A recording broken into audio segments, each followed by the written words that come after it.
take a moment to realize that you're in the middle of something that you dreamed about. And I'm like, oh yeah, we have to like really just take a second before chasing the next dream and say like, oh, I accomplished this. I'm really proud of this. So yeah.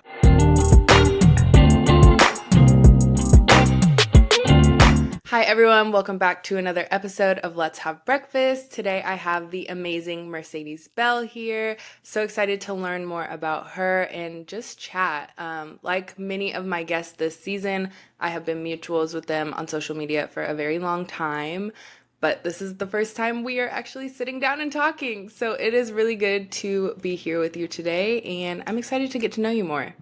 Thanks, Jadyn. Thank you so much for having me. I'm really excited too. This is my first time being a guest on a podcast, so I'm like really excited. Mercedes is a 25-year-old living it up in New York City as a project manager for a private equity firm in Manhattan. Style and fashion is her first love, and she spends her time outside of work creating fashion content. But that's not all. My good sis loves a brunch and dinner with friends, thrift shopping, and exploring the city. So let's have breakfast with Mercedes. Yeah, first of many though. First of Hopefully, many. here's hoping. Yeah. Yes. There are bright things in your future. So before we get into kind of the meat of our episode, I have a few coffee break questions for Okay. you. So it's kind of like an icebreaker. It's just a cute name to get to know you a little bit more.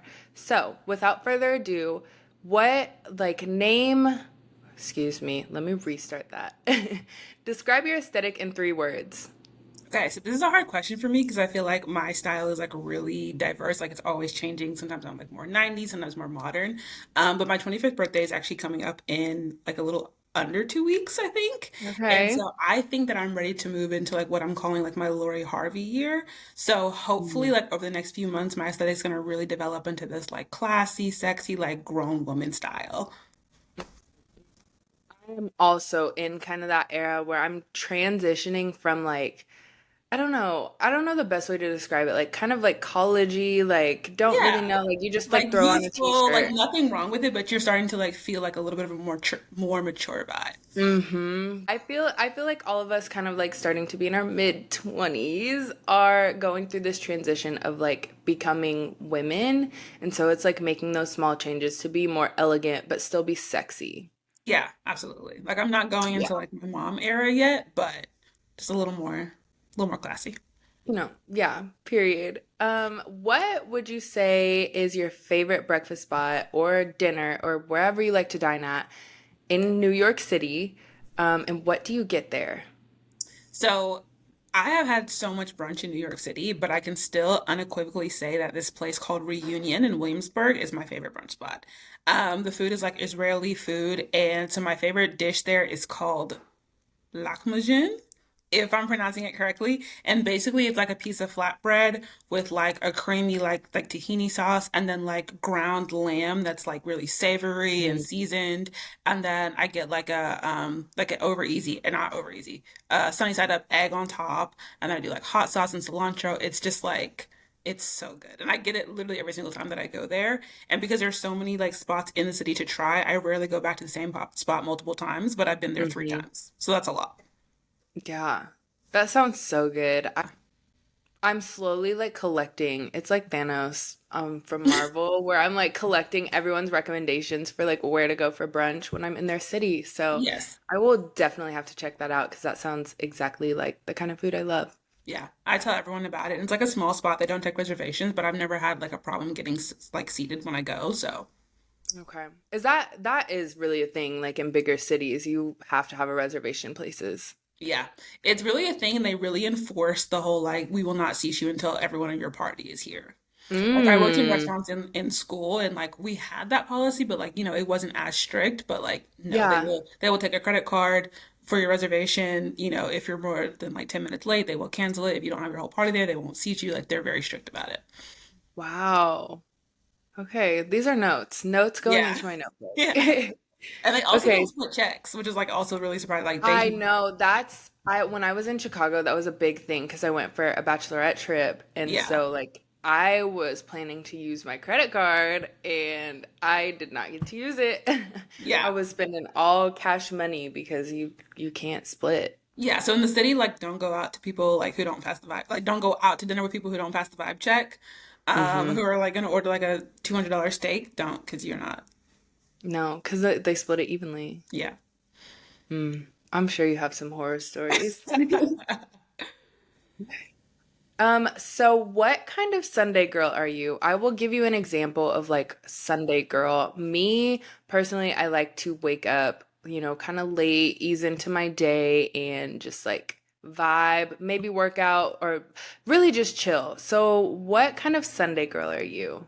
Yeah, so I take Sundays very seriously because again, I used to work in restaurants and I used to like always work Sunday brunch, so I never had my Sundays to myself. So now that I'm like a 9 to 5 girly, like Sundays are like my favorite day. I think I'm an outside Sunday girly, so I do like to sleep in, but then I like to just like be out on the town. So like if I don't have plans, I will just go into the city and go to Trader Joe's and get like fresh flowers from my place and just kind of like maybe go to a coffee shop and just kind of like hang out around the city. But I really like to be outside on a Sunday. Or I will have brunch plans, but around like 6 to 7, I feel like it's almost like Monday Eve. So then I have to start like winding down and getting ready for the work week to start again. So I have to like find that balance on Sundays. Yeah. That's a perfect way to put it. I feel like especially during football season, I really struggle to like find balance. I don't know. I'm a football girl. So I Is it like, like Sunday night football? yeah, Oh, okay. usually. So it's like if it's at 7 p.m., like that's kind of close to my bedtime. Yeah. Like Yeah.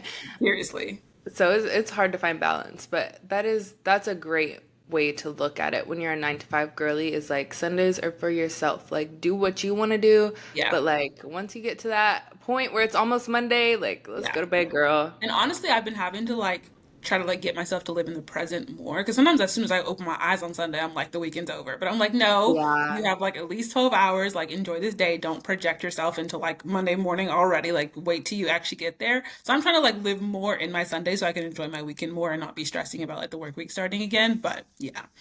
I love that so much. What would you say is the current soundtrack to your life? Okay, so right now it's the song called "Who He Is" by Kate I don't know if you listened to like that album, Mhm. but I just love how like upbeat it is, how funky, and then the lyrics is kind of just like it's I'm that guy because the artists are male, but it's like when you translate it, it's like I'm that girl. So yeah, I've been Right. like listening to that, and I do like a super corny like main character thing where like when I'm walking, especially from like the train station to like my office. I'm in a movie, and so like whatever's playing in my ears is like the theme music, and so I'll be like walking, strutting to work, like with my handbag, like, and I'm usually listening and my coffee. Right? No, I live in a Delulu world also. Like I everything is about me. Obviously, Like not everyone hello. can be the main character, but we can. Yeah, exactly. That's how I am on planes too. Like when I take Mm. off, I like to have, I don't know if you've ever listened to Renaissance at the start when the plane takes off and then the whole like it's just like the best experience I've ever had. Wow. I like to listen to really melancholy music when the train's taking or the plane's taking off. For some reason, I don't know, but I just feel like I like have to like press my hand against the window and I just like left the love of my life on the tarmac and I'm going to like pursue better things. That's the vibe. It's okay. Okay. Last question for our coffee break. What is something you wish you learned earlier in life? So I think like a big lesson is like people don't care about you. And not in a mean way of like you don't matter, but more so in a sense of like you don't have to be so self-conscious because you sometimes you can like be in your head like, oh, everyone's looking at me, everyone's like thinking about what I'm doing. Actually, nobody is. And I feel like that especially living in New York because people in New York are really good at minding their own business and they're really used to seeing kind of like wild stuff all the time. They don't care. Like I if a song is really good and I'm jamming, I will start singing out loud in the middle of the street. Nobody cares. Not loudly, just like singing to myself, like I'm really feeling the Yeah. lyrics, but like you can just do stuff like that. So that's like a big lesson of just being like you can be a lot less self-conscious and take a lot more risk and be more yourself when you realize that like people are not judging you as much as you think because they're not even paying attention. They're in their own heads, like worried about what they're doing. So Yeah. Oh my gosh, that's so true. That's so true also in the gym. Like I have said mm, that multiple times where it's like, don't be afraid to go. Like people really aren't watching you. And if they are, like, they're not gonna remember you. Like, yeah, and it's not in a rude way at all, right. but like It's even comfort. if you are singing in the street, like no one they're sure they might like laugh to themselves for a second, but then like they're not gonna remember that. Absolutely, that part too. They're literally not gonna remember even if they do notice. Honestly, I need to apply that to the gym as well because I definitely am like, oh, if I go over and like try to use this machine and I use it wrong, all these men are gonna be laughing at me. But You know, take my own advice. So you live and work in New York City. I know it's a big city that everyone kind of dreams of. So walk me through kind of your story to relocating to New York and what your experience has been like. Yeah, so I honestly can't say like where the desire to live in New York come from because I feel like it has been with me like my whole life. Like I feel like since I was a kid, I wanted to live in a big city. And so during the pandemic, I moved to Philadelphia, and that was supposed to be kind of like my stepping stone city. I was like, it'd probably be pretty crazy for me to move to New York with like no job, having never lived there, having been there like one time, and it was just a layover. You know what I mean? So I definitely wanted to step out of my comfort zone. So I moved to Philadelphia first, and that was great. And I visited New York several times when I lived there. And then when my lease was coming to a close in Philly, and I was also in the middle of like kind of job searching, I knew that I was like in a transition period. So during that time, I actually moved back in with my parents for a little while, and I moved in with them like November, and then like literally in December, I got a job, and it was based in New York. And when I applied for the job, it said this will be starting on site in New York in 2 weeks. And I fully thought that I was like, should I just do it? Like I was thinking, no way you can conduct an interview process, get hired, and like move in the sum of 2 weeks. But I was like, let me just apply for it, and I got the job. And that was really exciting. That was one, my first big girl job, and two, it was gonna like be based in New York. They ended up telling me like, oh, we made that job posting before like the second wave of COVID was happening, so now we're like much more flexible, and we're not gonna go back in office yet. So I did stay with my parents for another several months and like save up and like actually take my time and prepare for the move. So it was much less chaotic. But I did finally move to the city in, I guess that was March of 2022. So yeah. By the time I did move, it did not feel like a big culture shock or a big change. It just felt like it was something that was like a long time coming that I had been preparing for, saving for. And so I was really happy, like just like the happiest I've ever been in my life. Like I was like, I can't believe I did this, and just like walking around with all the buildings, like like a small town dork. I'm like, oh. Right. But yeah, so that was my transition, and I started off in Brooklyn. Lived there for I guess like a little over a year, but like the next milestone was like to have my own place in New York, which was something that I accomplished this past April. So now I live in Queens. Yay, congrats on that. I know it's really exciting because where are you from again? I'm from Arkansas, like a small town Okay. in Northeast It's Arkansas. a big that's a big change like to Yeah, move to New York. And like it's very aspirational. So congrats, because that's a thank big you. deal. Yeah, sometimes I'm like I'm not in that place where it feels 100% normal yet. So sometimes I'm still just like when I'm walking to work, I'm like I really live in New York. Like, that's kind of Yeah. crazy. So yeah. Yeah, I think that's really cool. Like that's the coolest thing too, I feel like about becoming an adult is like watching some of the things you've done for yourself and being able to look at it like I'm really here. Like I really did that. I Yeah, can't. That's 100%. crazy. And you have to give yourself credit because, like, sometimes when you could be actively in the middle of something that you dreamed about, worked for, manifested, and not like really be aware of, like, wait, I really did this. So then here's like Mm-hmm. the sound going around TikTok or Instagram or something like, take a moment to realize that you're in the middle of something that you dreamed about. And I'm like, oh, yeah, we have to, like, really just take a second before chasing the next dream and say, like, oh, I accomplished this. I'm really proud of this. So, yeah. Yeah. No, 100%. I love it. So, coming from Arkansas, moving to New York, it's a big change. How do you feel like moving to New York has influenced your style? Because you're a fashion girly. I'm a fashion girly since birth, basically. Yeah, so I think that so I've gone through like a couple of transitions. I feel like obviously personal style is based on who you are, and we change so much in our early 20s. So every single year, I've kind of like had a different, slightly different styles. I've become like a different, or not a different person, but like a more developed person. So Hmm. when I left Philadelphia, I got rid of a lot of stuff, like a lot of clothes, like a lot of furniture, everything. And so when I first moved back to New York, I was like really building up my wardrobe again from scratch. And so that is when I started to like really discover the power of accessories and really start thinking about like how to get more use out of my clothing. I'm also like I'm not like a full sustainable girly, but I'm definitely trying to be a lot more conscious, do slow and medium fat, like fast fashion whenever I can. Hmm. So I was like, I need to like get items that I can keep for a long time, think about how I can rewear my clothes. So I started to build up like my accessories collection, my shoes collections. Like that's how you can get a lot of different outfits like out of the same pieces.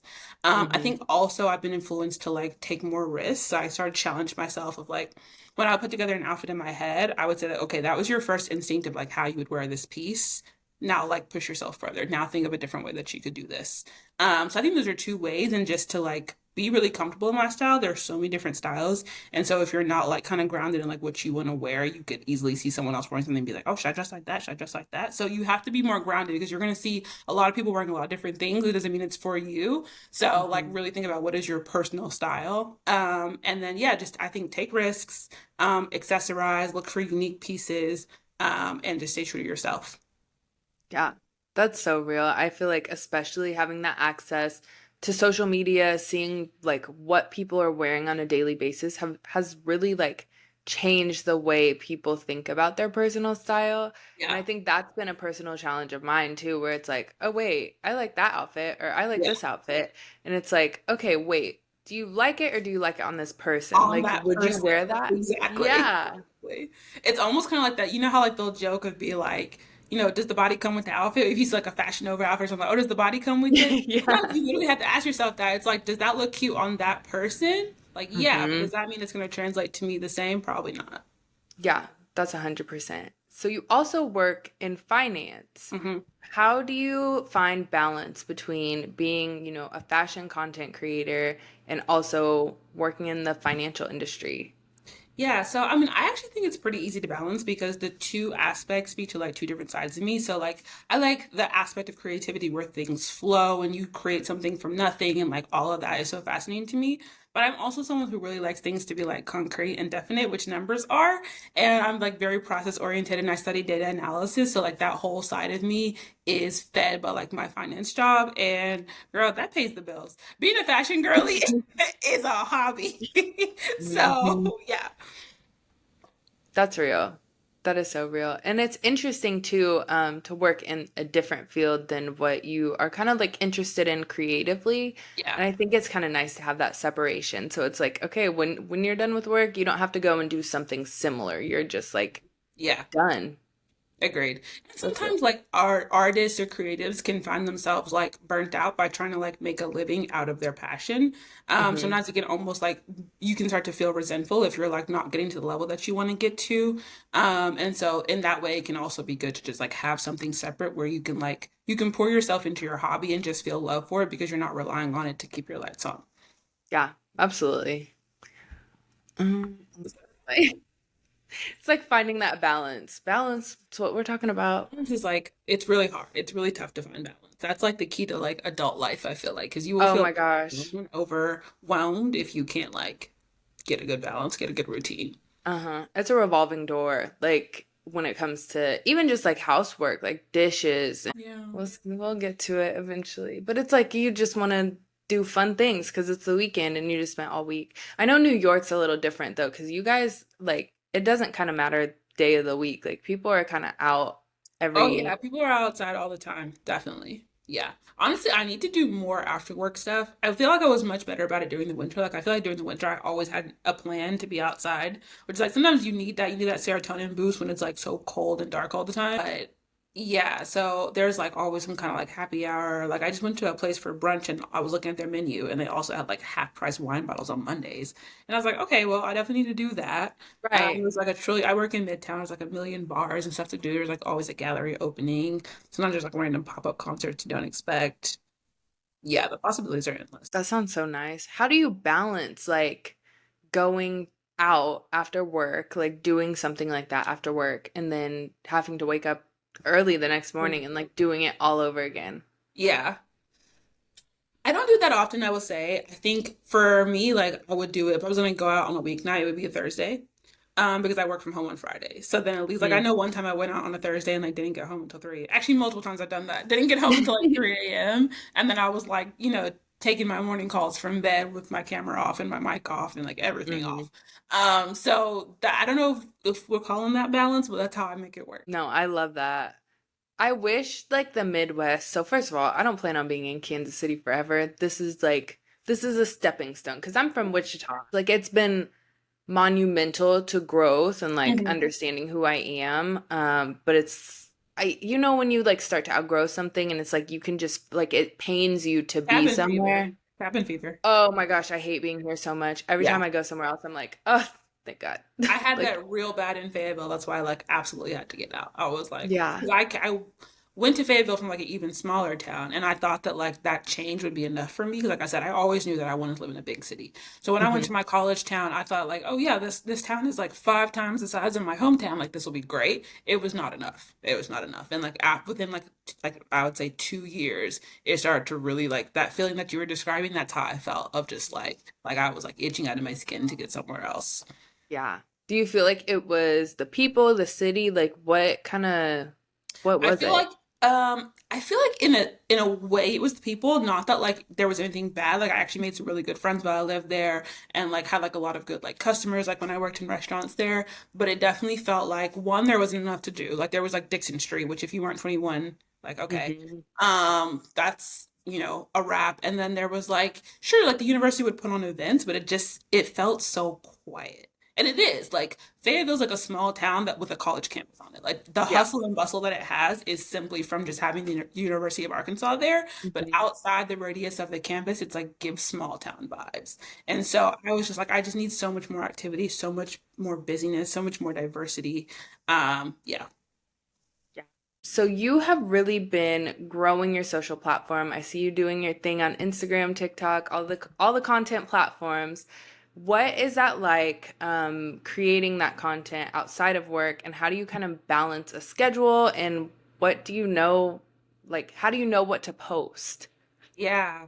So when I first moved, I had like kind of like a content creating buddy.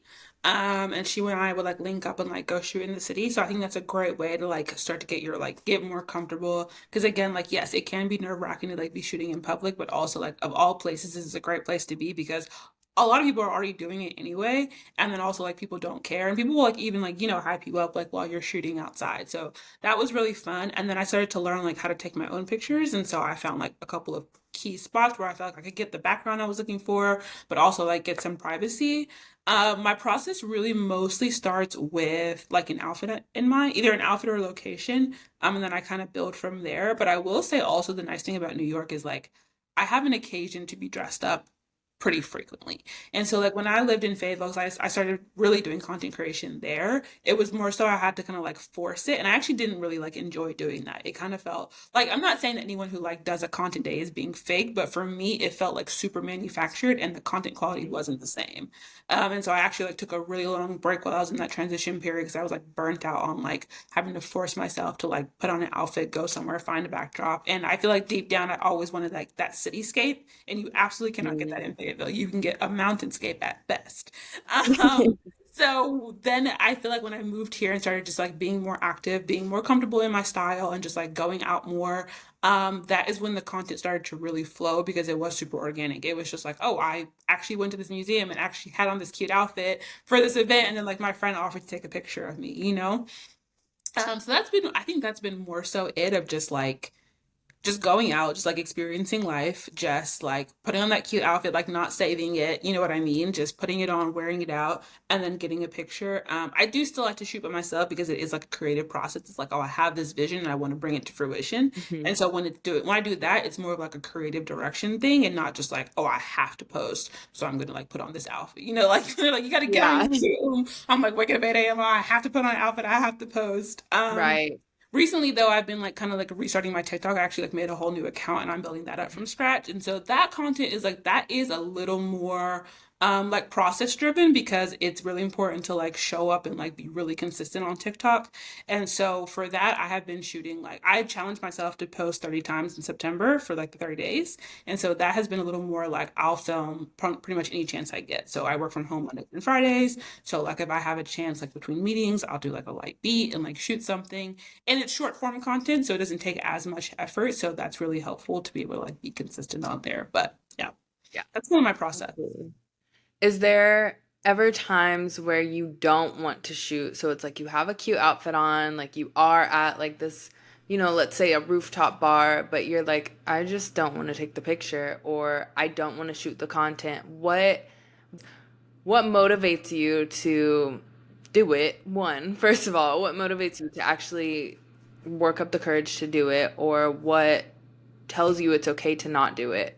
Yeah, I think lately my approach has been just like giving myself grace because I do have those moments where I'm like I'll be getting ready and then I'll be like, I don't like this outfit, oh this, and if I ask myself like what is the source of this anxiety, it's because you think that like this is not gonna be picture worthy. It's because you think that you have to get a picture tonight. And so as soon as I just take that off my plate, then I'm like, oh, then I can just wear what I want. Then I can just, choose to do, I don't need to put lashes on. I don't need to be camera ready. Like I can just go and enjoy myself. So again, what we were talking about, like just balance of just being like, I'm not gonna like force the issue because again, the end goal is like if I was gonna do all this just to take a picture, I could just like get my tripod and like, go outside and take a picture. I'm going out to enjoy myself, and if like putting pressure on myself to get the perfect outfit, hair, and makeup is gonna detract from that, then I'm gonna take that pressure away. If that makes sense.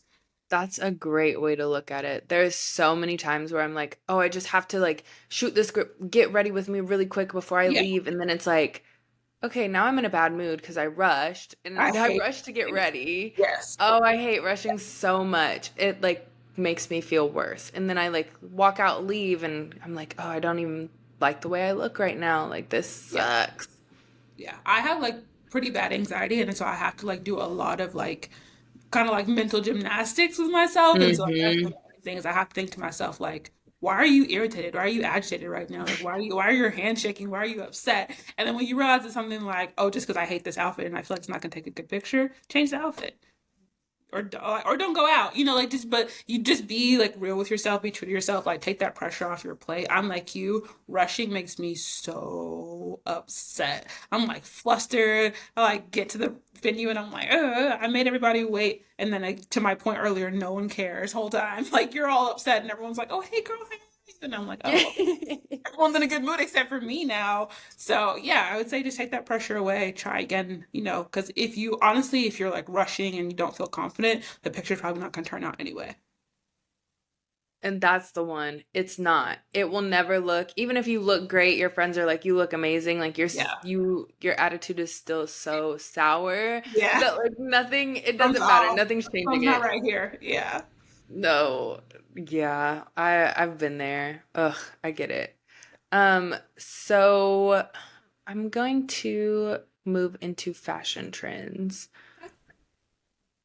So currently, on my For You page, I'm always getting something about fall fashion. Here's what's great, here's what's not great.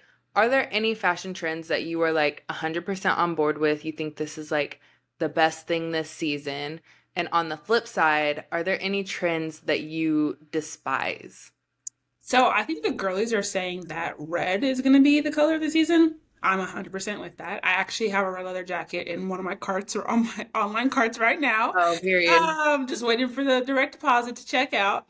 Um, but I think that like as far as fall trends, I'm not sure. A trend in general that I don't love is like slip dresses over t-shirts. And I kind of put that whole like Lower East Side sense of fashion is like not my thing at all. I don't want to like make anyone upset, but I think it just like looks a little bit like, oh, I just rolled out of bed, which I think that's on purpose. And so if they like it, I love it, but it's not for me personally. I was like I said, I'm kind of trying to move into that more like mature, like I really put a lot of effort into like my look. And so yeah, I kind of like the super, super, super baggy jeans, and like the wrinkled t-shirt and just like the cowboy boots with the slip dress. It's not giving for me personally.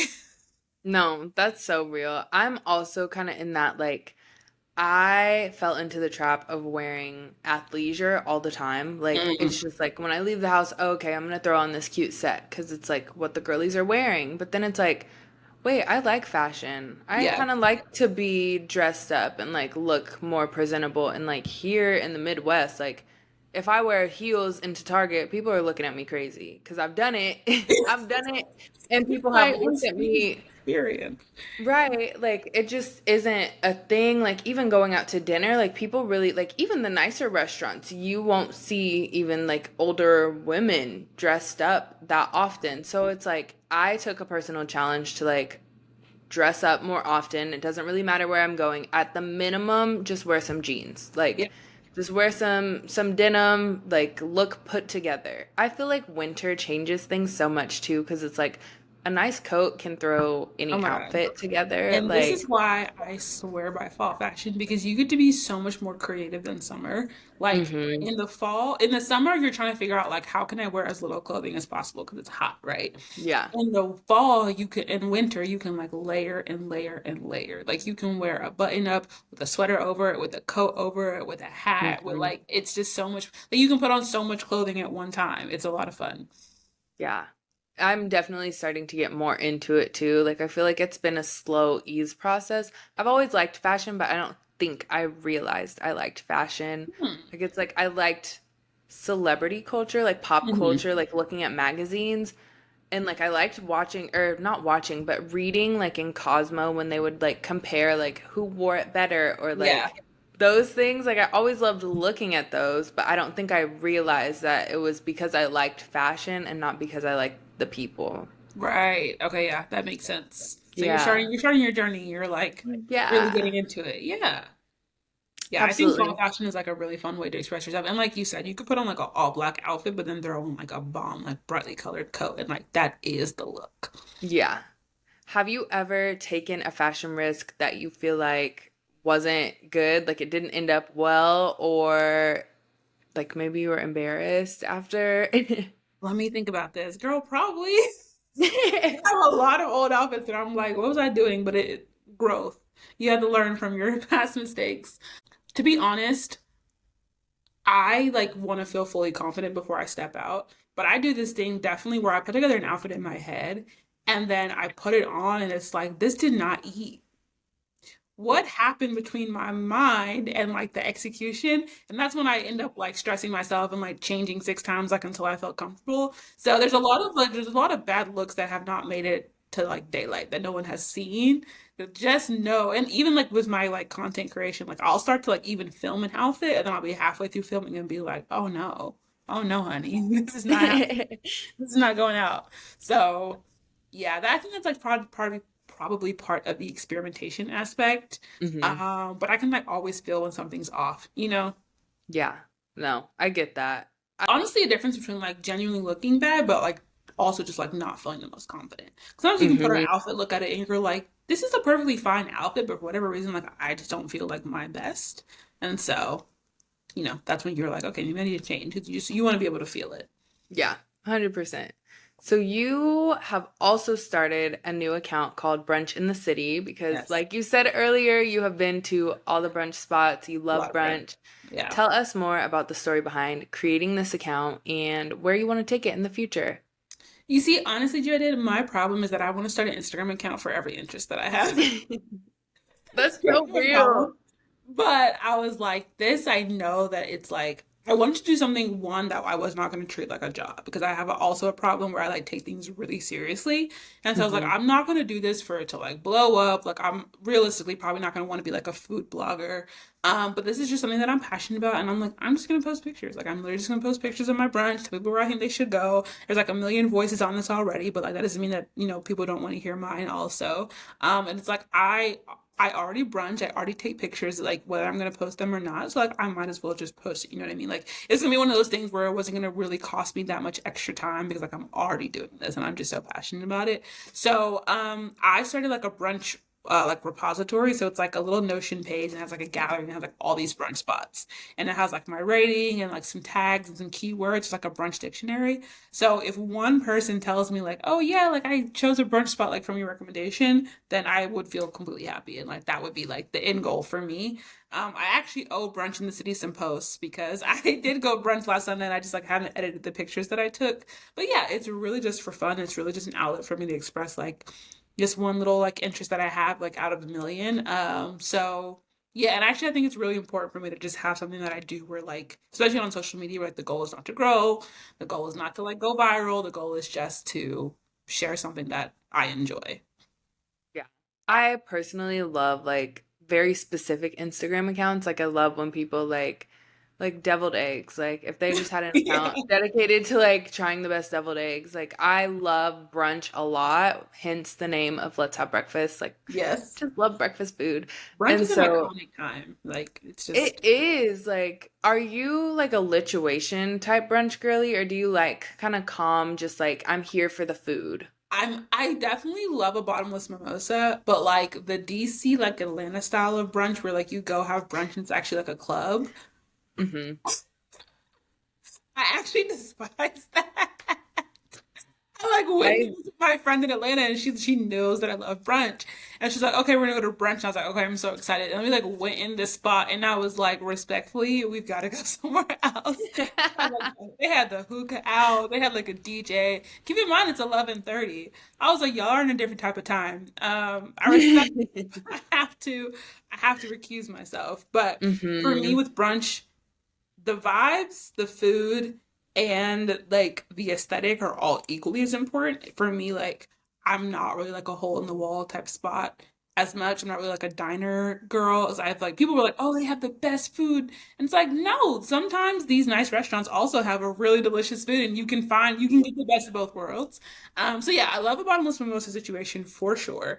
But like the DJ kind of like blaring music, not as much. I like a really cute like interior, all kinds of different aesthetics, but just like really cute interior, a really good menu. I like a good balance between like savory and sweet. So like have like a good French toast dish, a good pancake dish, but also like a good scramble, a good avocado toast. Yeah, I feel like brunch is that place where I walk in and I just kind of black out. Like I'll sit down. I feel like at brunch I will sit down and I will like, can I have a water, a coffee, and also a mimosa. The brunch is where like I had some friends in school who put me on to this idea of like basically having like a brunch appetizer. So we would order like a stack of pancakes and everyone would share that as a starter. And then everyone would get like a savory entree. Yes. Like brunch is so indulgent. You just don't need to worry about the cost of anything. Just sit down, drink some mimosas, like just fill yourself up and soak up the vibes. And when the bill comes, just close your eyes and put your card down. I love that. I am gonna steal brunch appetizers. Like Oh, that it's so is great. It's the best way because, like, you know, sometimes you sit down and you're like, am I in the mood for savory or sweet? Do both. no, I always actually have that issue because I don't want a full sweet meal. Like I Right, want the savory. right. But pancakes, hello? That is such a good idea. I'm Yeah. obsessed with that. Now, on the flip side, brunch Mhm. is like morning time. What is the nightlife like in New York? And what do you like to do? What's the vibe? What kind of music are we going for? Yeah, so I think to me, there's like kind of two distinct like nightlife vibes, or maybe three. There's like clubbing, like straight up clubbing. There's like a lot of really popular clubs in like Manhattan. There's like a kind of like a bar vibe, like bar hopping, and then there's like events and parties. So I'm more of like an events and parties girl. So like I will look out for like my favorite DJs and my favorite venues to like post a flyer and have like themed events, and that's where I'll usually go. Like I feel like I don't think I've actually been to like a single club the entire time that I've lived here, it's always been like a party, and I party in Brooklyn. Very specifically, like Manhattan, the Manhattan vibe, 9 times out of 10 does not have anything to offer me. I went out one time with some friends in Manhattan, and it reminded me of like being like it reminded me of college, like going out in college.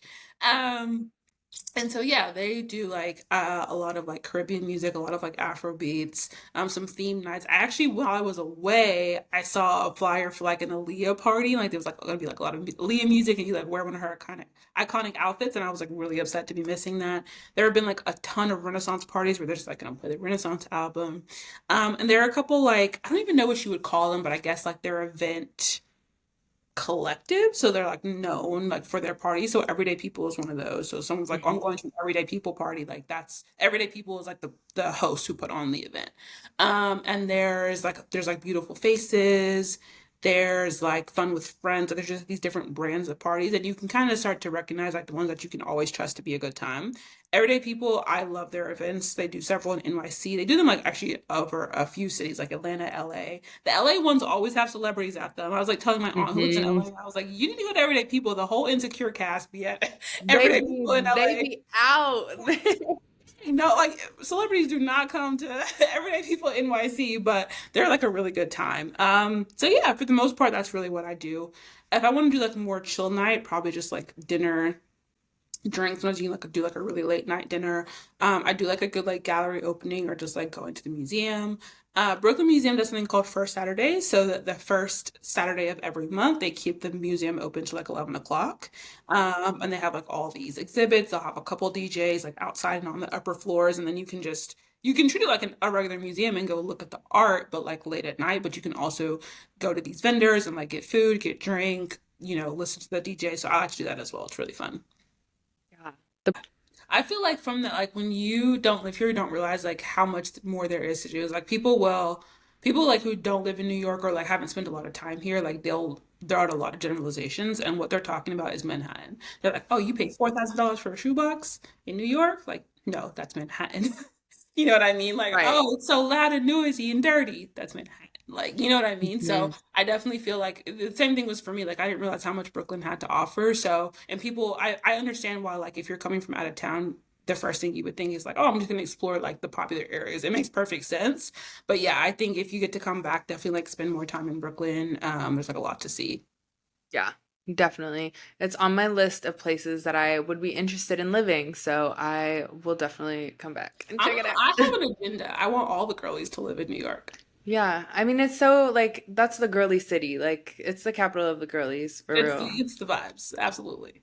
I know I get FOMO every time I watch people's videos because I have a lot of like friends and mutuals that live in New York, and I'm like, ugh, Yeah, here it's very much like the pick of the litter. It's like, where are we going this weekend? And it's also like it can be very last minute, like because you stuff will just start popping up like Thursday, Friday. I'm on like a couple email lists now, so I get flyers to my email, and so it's just a matter of like, where should we go? Like, there's so yeah, many options. But also though, I have to like, I want to put out issue a warning. Like, there's a reason why people say if you can make it here, you can make it anywhere. New York is not all glitz and glam. It's like a really tough city to live in. So I think that I think it's great, and I think it's really important, especially for like young women to like just live outside of the environment that they're used to. Even if you want to go back, fine, but just experience something different. But just know it is not without its struggles. yeah. Oh, I believe it completely. What do you feel like has been the hardest lesson you've learned since moving to New York? Hardest lesson. It's like a really good question. So I think it's not even like a grass is green on the other side so much as it's just like the grass is green and brown everywhere.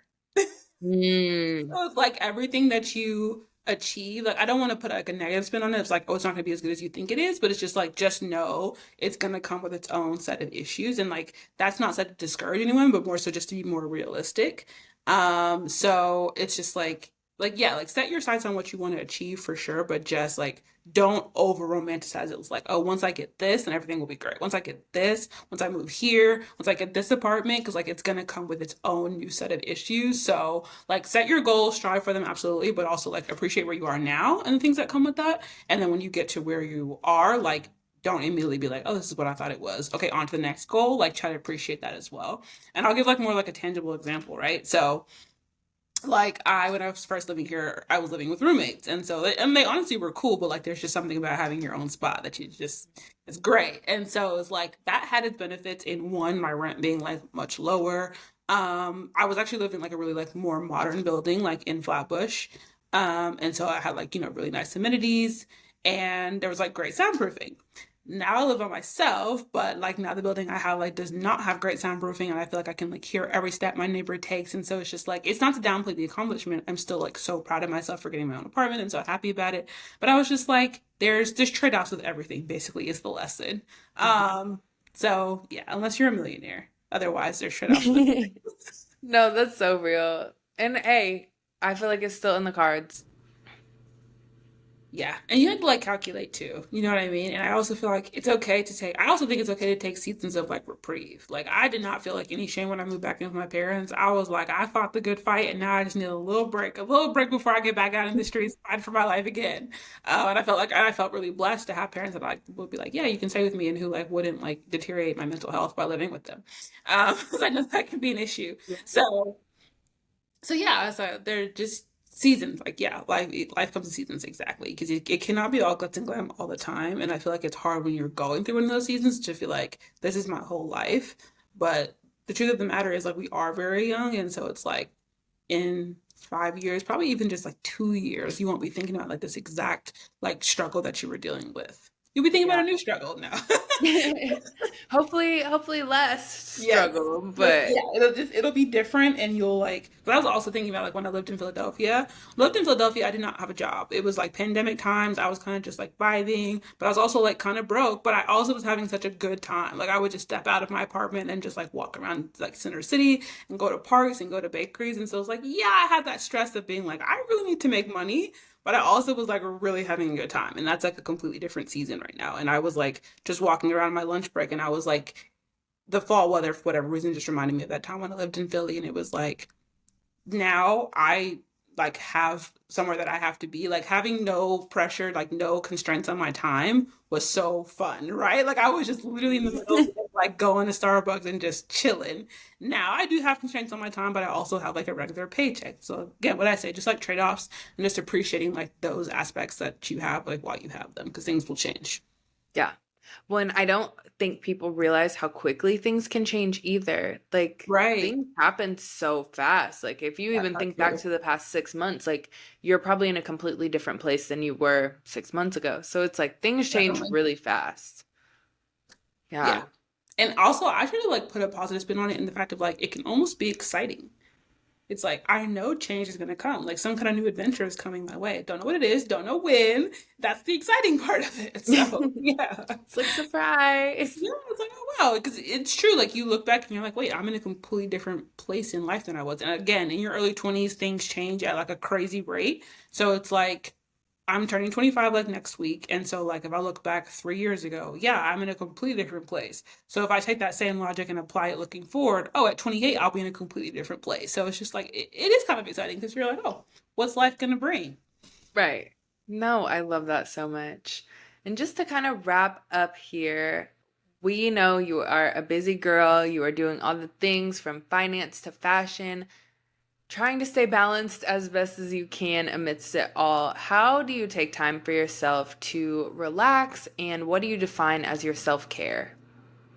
Yeah, so I think the way I relax is I kind of just give in because I'll be in my head like, oh, I really need to clean this. I need to really do that.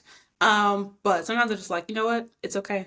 I'm just gonna sit on my couch. And I kind of do like a reward method. So like last weekend was really tough. It was not nearly as relaxing as I needed it to be. And I was like, I really need to like do a little laundry. My whole apartment's a mess. And I was like, if I do these two things, I'm just gonna do a little laundry and I'm gonna wash all my dishes. Then I'm gonna treat myself to get takeout. Cause it's like I could be in my head like I need to clean my entire apartment. I need to cook at home to save money. I need to go to the gym. But it's just like, Hmm. okay, what are the things that I feel like I can realistically do right now in this moment? And then like I'll reward myself. So I think definitely a reward system. Actually, a reward system is my key to all of adulthood of like getting anything done. It's just like I have to reward myself. I need a little treat to get through the day. Yeah. It's worth it. It's worth it for my mental health. So I think that's like one way I take time for myself is just like I'll do what I can, but I'll give myself grace. And so it's just like when I come home from work, sometimes I don't want to cook. I just want to sit on the couch. And you know what? That's okay. If you find yourself in a pattern of like maybe only doing that, okay, that's different. But just like be realistic about like you've done good. You know what I mean? And then as far as my self-care about it, to be honest, I think of self-care definitely in the sense of like self-maintenance for one. So it's like getting my hair done, getting my nails done. I'm a big wax girly and like waxing is expensive, but it's like worth it and it makes me feel great. And then, I mean, honestly, like I think being in therapy is part of my self-care as well. It's like really taking care of my mental health. And then I am a napper. I like to nap. So I reward myself with like really hefty naps on the weekend. Like to me, under 2 hours is not even really a nap. I like to knock out. So Hot yeah, take. taking a nap, self-care, taking care of myself, physically self-care, and then yeah, dinner, a nice dinner out. That's self-care for me. That's real. That's realistic. Honestly, I love that you also mentioned therapy because I think that is often excluded from the self-care conversation, but it is like that's the ultimate form of self-care. You are Yeah, doing the work to figure yourself out. So, yeah, honestly. definitely respect that. Well, thank you so much for coming on the show today. I'm really glad that we got to chat and have breakfast, brunch, whatever you want to call this merger of us together. So thank you again. And tell the Thank you for people, having me. yeah, tell the people where they can find you on social media. Yeah, so you can find me on Instagram at themercedesb. And you can find me on TikTok at the same thing, but the with two E's, like Megan Thee Stallion, the Mercedes B.